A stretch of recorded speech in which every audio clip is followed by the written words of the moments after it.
안녕하세요. 문헌회계사입니다. 여러분, 혹시 컴퓨터 게임 좋아하시나요? 몇몇 대중들은 흔히 게임을 그저 아이들의 장난이나 스트레스를 푸는 단순한 여가 생활 정도로 생각하십니다. 하지만 숫자를 다루는 제 눈에 비친 게임 시장은 완전히 다릅니다. 대한민국 게임 시장의 전체 매출 규모가 얼마나 되는지 아십니까? 한국콘텐츠진흥원에서 발행한 2025 대한민국 게임 백서에 따르면 2024년 게임 산업 중 총 매출액은 무려 23조 8천억 원을 넘어섰습니다. 전 세계 시장 점유율로 보면 중국, 미국, 일본에 이어 당당히 세계 4위를 지키고 있죠. 이 안에서 발생하는 수출액만 해도 연간 85억 달러, 우리 돈으로 11조 원을 넘습니다. 이는 우리나라의 대표 효자 수출 품목인 가전, 2차 전지를 훌쩍 뛰어넘는 그야말로 국가 경제를 지탱하는 거대한 축입니다.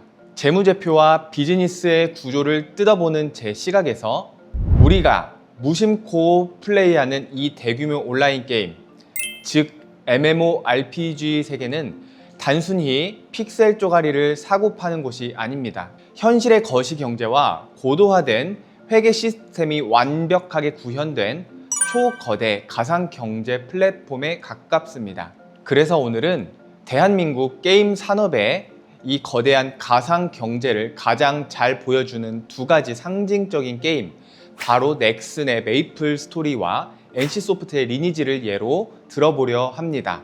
오늘 영상에선 크게 세 가지를 파헤쳐 볼 텐데요. 첫째, 메이플 스토리에서 화제가 되는 쌀먹 경제의 붕괴를 막기 위해 게임사가 어떻게 현실의 중앙은행처럼 통화 정책을 펼치는지. 둘째, 리니지의 상징인 집행검의 가치를 유지하기 위해 게임사가 어떤 노력을 기울였고 그 과정에서 어떻게 새로운 비즈니스 모델을 창출해냈는지.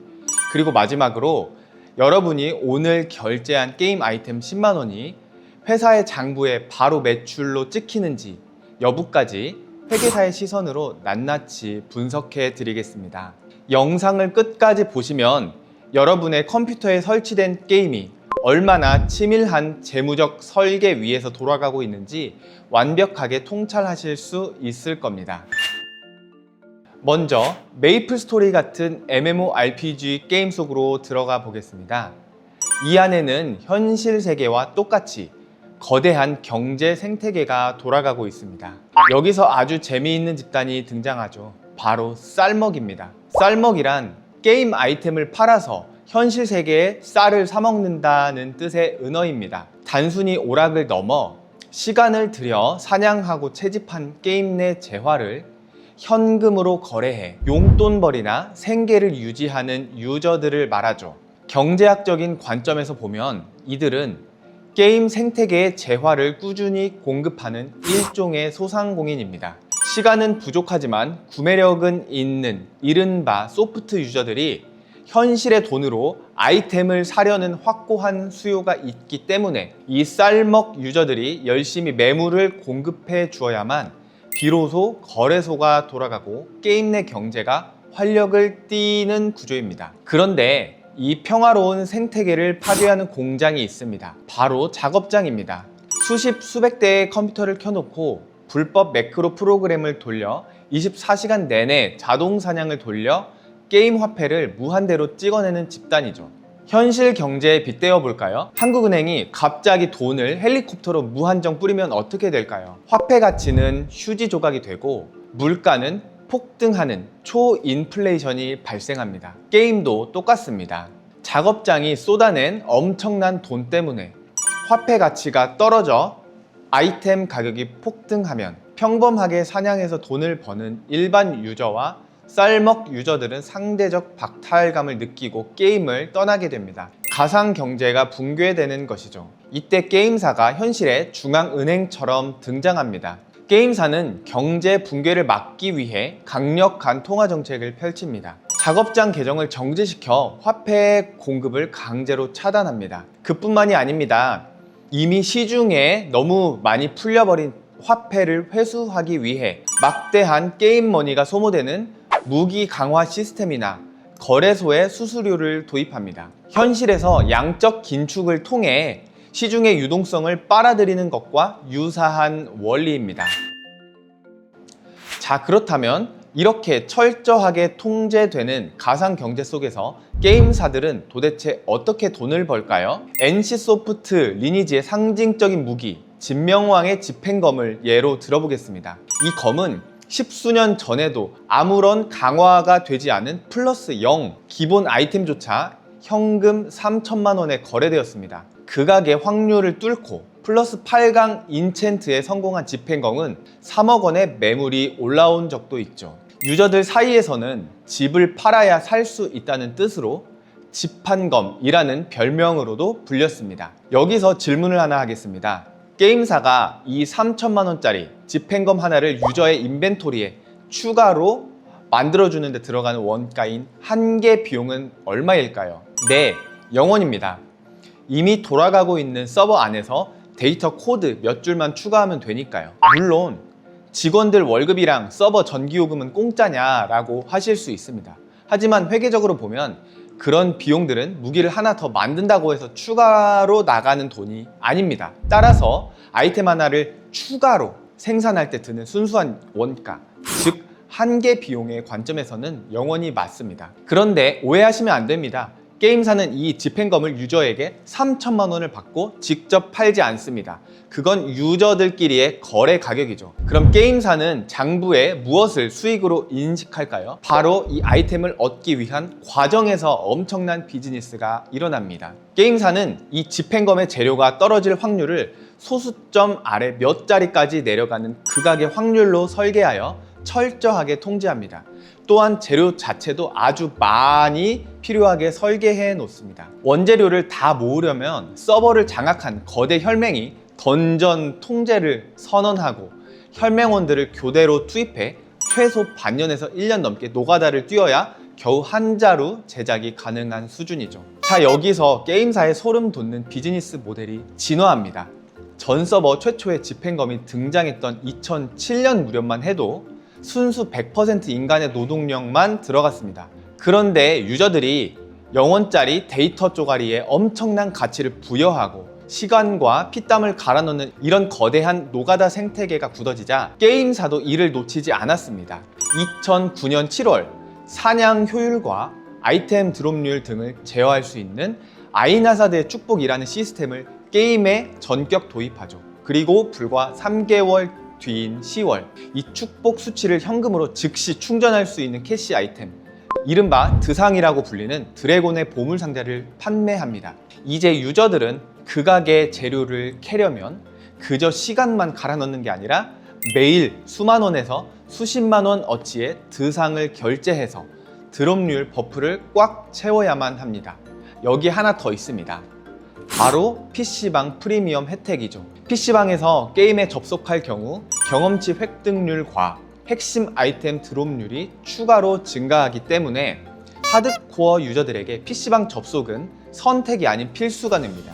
유저가 이 혜택을 받기 위해 PC방에 앉아있는 시간만큼 게임사는 PC방 업주로부터 시간당 정량 요금을 받아냅니다. 유저의 노가다 시간이 곧 게임사의 안정적인 매출로 직결되는 완벽한 파이프라인이죠. 즉 현실의 명품 회사들이 한정 생산으로 명품백의 가치를 높이듯 게임사는 한 개 비용 0원짜리 절대 반지를 하나 만들어두고 극단적인 희소성을 부여합니다. 그리고 수많은 유저들이 그걸 쟁취하기 위해 쏟아붓는 노동력을 현금화하여 매일 막대한 통행료를 캐시 아이템과 PC방 요금 형태로 걷어들이도록 가상 경제를 설계한 것입니다. 재고 자산이 썩을 일도 없고 물류 창고도 필요 없는 혁신적인 비즈니스 모델인 셈이죠. 자, 이제는 회계사의 시선으로 장부를 깊숙이 들여다보겠습니다. 여러분이 게임에 접속해서 10만 원을 결제했다고 가정합시다. 게임사 통장에는 당장 10만 원이 꽂혔습니다. 그럼 오늘 당장 이 10만 원이 회사의 매출로 잡힐까요? 대답은 아니요입니다. 이게 무슨 말인지 제가 실제로 금융감독원 전자공시 시스템에 들어가서 NC소프트의 연결감사보고서 원문을 직접 보여드리겠습니다. 주석 2번에 16번 수익 인식 기준을 보면 두 번째 항목에 이렇게 명시되어 있습니다. 제가 그대로 한번 읽어볼게요. 2. 유료 게임 아이템 판매. 고객이 유료 아이템을 구입하는 시점에 고객과의 계약이 성립되는 것이며, 연결 실체는 고객이 유료 아이템을 사용하는 기간에 걸쳐 수익을 인식하고 있습니다. 이 마지막 한 줄이 핵심입니다. 유료 아이템을 사용하는 기간에 걸쳐 수익을 인식한다. 이게 회계적으로 도대체 무슨 뜻일까요? 바로 IFRS 15호가 적용된 것입니다. 여러분이 결제한 돈은 일단 매출이 아니라 계약부채, 즉 빚으로 장부에 꽂힙니다. 그리고 아이템의 성격에 따라 다르게 수익을 인식하죠. 첫 번째, 소모성 아이템입니다. 경험치 물약이나 일회성 입장권 같은 거죠. 유저가 이걸 결제만 해두고 인벤토리에 쌓아두면 매출이 아닙니다. NC소프트 주석에 적힌 대로 유저가 해당 아이템을 실제로 게임 안에서 사용하는 그 시점에 비로소 장부상의 계약부채, 즉 빚을 털어내고 진짜 수익으로 인식합니다. 둘째, 영구 아이템입니다. 영구적으로 입을 수 있는 캐릭터 스킨이나 최고급 무기를 뽑았다고 해보죠. 게임사는 게임이 서비스되는 한 유저가 언제든 접속해서 그 무기를 쓸 수 있도록 서버를 유지해야 할 의무를 지게 됩니다. 따라서 통장에 들어온 돈을 한 번에 매출로 잡지 못하고 우선 부채로 묶어두죠. 자, 그런데 여기서 현실적인 문제가 하나 생깁니다. 이름은 영구 아이템이지만 실제로는 게임이 계속 업데이트되고 더 강력한 신규 무기가 나오게 되면 유저들은 언젠가 그 아이템을 안 쓰게 됩니다.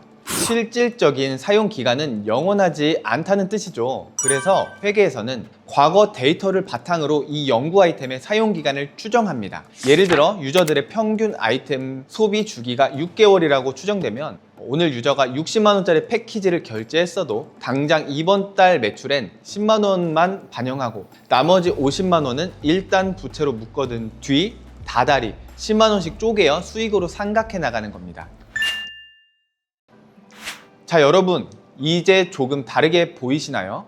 우리가 무심코 즐기던 게임은 단순한 오락거리가 아닙니다. 게임사는 중앙은행처럼 인플레이션을 철저히 통제하고 한계 비용 영원의 데이터로 고도의 비즈니스 모델을 구축하여 막대한 수익을 창출해내는 비즈니스 설계자입니다. 여기서 회계사로서 느끼는 흥미로운 지점은 바로 이겁니다. 게임 기획자들이 처음부터 회계 장부를 염두에 두고 이 복잡한 가상 경제를 설계하진 않았을 겁니다. 그들은 오직 생태계 유지와 수익을 위해 시스템을 짰을 뿐이죠. 그런데 현대의 회계 기준은 정교하게 발전하여 기획자들이 만들어낸 이 고도화된 가상경제의 실질도 장부에 잘 담아내고 있습니다. 단순히 사행성이라는 비판을 넘어 이 산업이 굴러가는 비즈니스의 합리성과 이를 담아내는 회계적 원리를 객관적으로 꿰뚫어 보셨으면 좋겠습니다.